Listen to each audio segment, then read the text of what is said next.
But first, a grandmother fights off a home invader who was posing as a utility worker.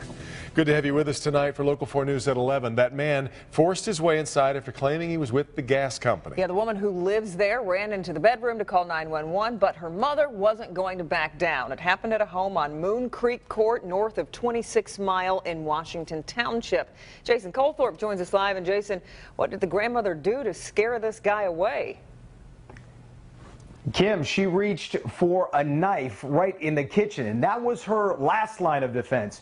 Her first line, of course, was the front door.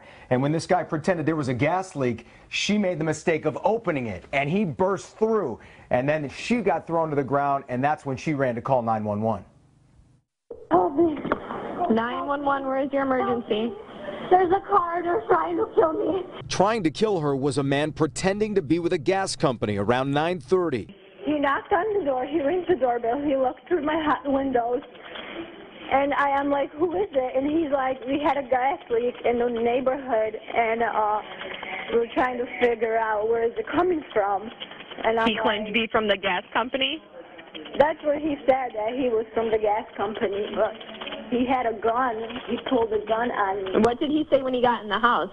He said, be quiet, and don't say anything. Then I screamed to my mom to call 911. Her mom, though, wasn't backing down when the man burst in. Her mom grabbed a knife and approached these guys, and they just backed off and left.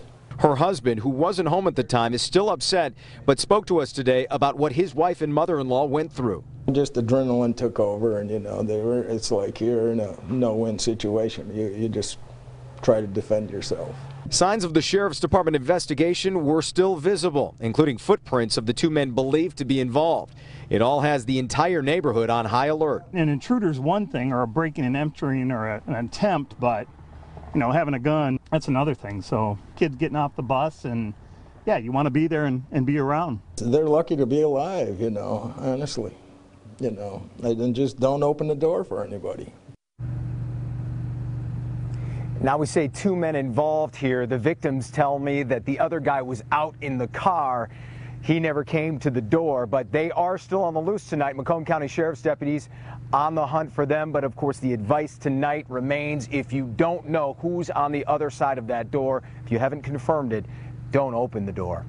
Reporting live tonight, Jason Colthorpe, Local 4. Yeah, you're right, Jason. Utility companies always offering that advice unless they can produce some sort of identification, company identification. Don't open the door. Do you have any description of the men involved at this point?